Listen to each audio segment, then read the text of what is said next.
Hey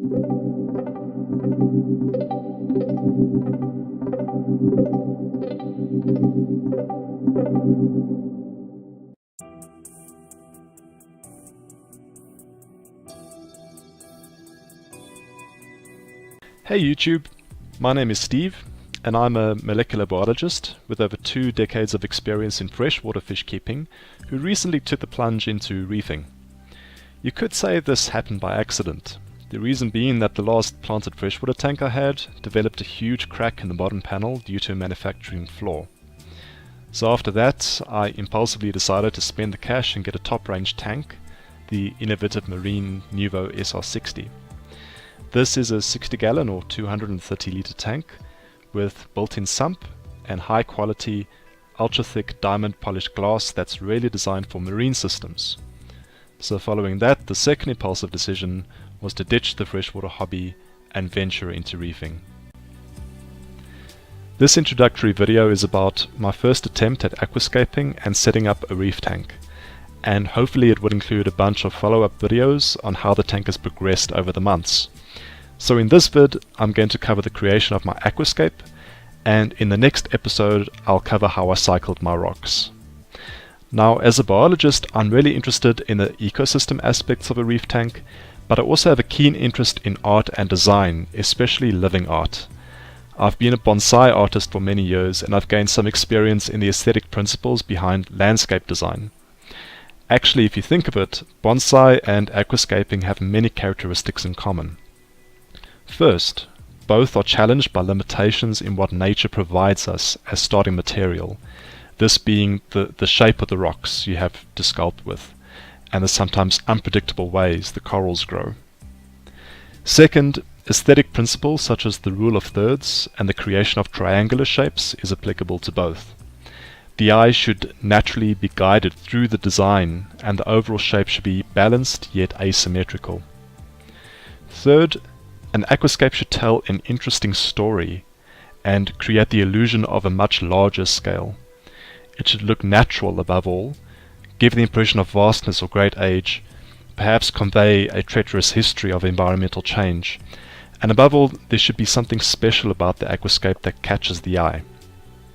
Altogether, conforming to these guidelines creates that X factor that sets a reef aquascape apart from a pile of rocks, something of beauty in its own right, apart from the fish and corals. So today I'm going to be working on my Rockscape, or Rock Aquascape, for my 60 gallon innovative Marine Nuvo SR60. So what I've done here is to try and replicate the dimensions of the aquarium and not have to risk breaking the glass moving rocks around. I've built this to scale replica of the tank with that beer can for scale, to be able to work outside of the tank and make adjustments much more easily. So I've gotten myself a hand of a box of this dry rock, which is actually not the rock I wanted from my local fish store. I thought I was getting Marco rock, but apparently this is more of a dry Pucani rock, which isn't bad either because it's much lighter and you get more for your buck. Now, I don't like the stacking look, and you can see many of these pieces are quite big and clunky. So I'm going to be chiseling some of these away to get smaller rocks that can fit together much better to create a more seamless feel to it, and using epoxy resin to stick these together.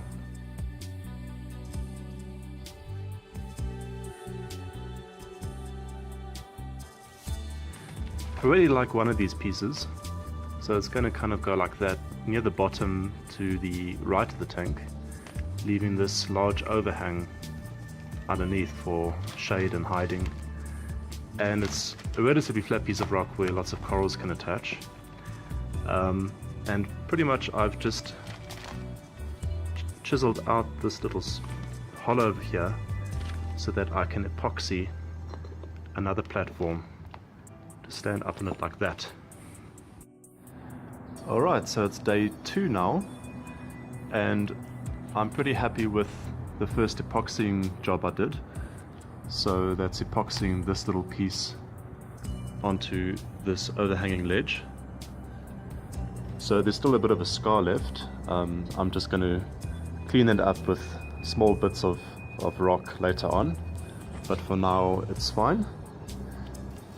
And what I've done here is I've just used a toothpick to prick little holes into the surface of the exposed epoxy to give it a slightly more natural look. And I'm especially happy with this little cave that I've epoxied together, so there weren't that many contact points for the epoxy. Hopefully it holds. And I've also put some super glue in the remaining crevices to try and keep it all together. Okay, so it's day 3 now, and I've basically built the main structures of the reef, as you can see over here, using basically just epoxy. And after a few failures using that method, I also did some drilling and used these, I didn't have acrylic rods, so I used these plastic chopsticks, which I just cut at appropriate lengths to try and anchor the rocks together a little bit better. I also changed the epoxy. The first brand wasn't very good, it left a very shiny finish, so I switched to this Pratley quick set putty, which gives a much more matte finish, and you can texturize it as well to give it more of a natural texture. I'm kind of going for a somewhat inverse triangle over here. I wasn't actually intending on building these so high, but when I really got into it, I just kind of got carried away. And what doesn't look so visually appealing is having them the same height. So this structure is going to be lifted so that it appears higher than this one, to give more of a triangular look, and of course to work in the rule of thirds for more aesthetic design. But here in the middle it's meant to be more open, although I would like to build more of a bridge over here and also fill out these empty spaces with a more of a gradual incline with smaller rock. Now I've pretty much exhausted the original pieces I got from the local fish store, so I went out and got these marker rocks. Actually, this is the original rock I wanted, because they link together very well, and the texture is just unbeatable. Now I'm actually not sorry that I got the live, at least the dry live rock, rather than this marker rock, because it's very difficult to create these beautiful shelves using the marker rock, as you can see here, and especially this overhang that I'm just supporting with a Tupperware container there for now. But marker rocks are much more heavier and denser rock. I think this will look really good, for example, underneath this larger pillar to lift it and also give it a lot of stability. And then of course as smaller sort of accessory pieces of rock around the main scape.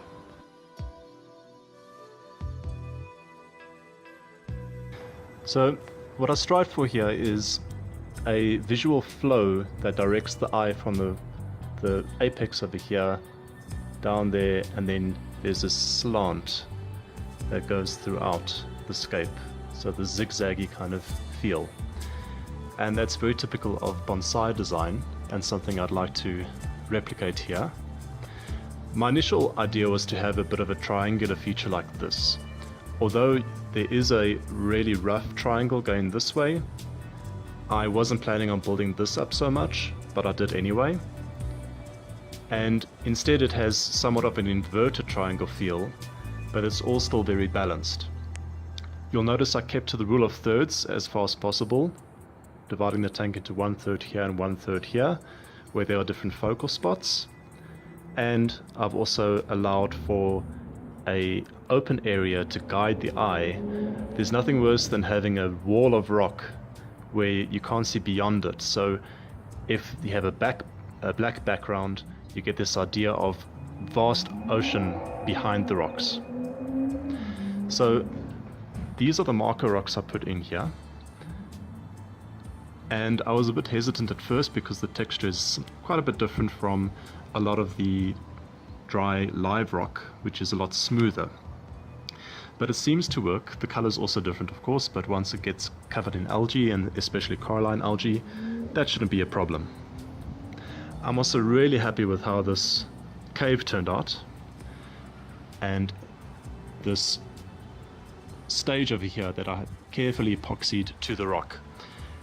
I was worried about this space initially, but with the attachments of some SPS corals, especially staghorns, I think it will fill out that gap quite well. And I really love that there's so much open water for fish to swim around in. I really intend to at some point get a clam somewhere in this open area, so I've made space for that. And I've also tried to taper the rockwork quite a bit, especially here. In fact, this whole thing needs to move slightly back to give this impression of perspective. And then finally, no corner is left unattended. So here I just put a random marker rock, which kind of helps to taper the back a little bit and also aid in giving perspective to the design. I also really like the interesting features that this dead live rock has provided, especially these columns of dead coral over here. And I think this dramatic overhang is going to have quite an appealing visual effect. Last but not least, I've fixed this column onto a sturdy marker rock. There is still a problem with stability, so I'm going to have to epoxy the entire base onto a large tile. It's just on a plastic surface for now, to give it a good center of gravity so that it won't topple over. I think I'm quite happy with the design. It was quite a bit harder than I thought, I must admit. And there's still things I'm not so happy about, especially this area over here.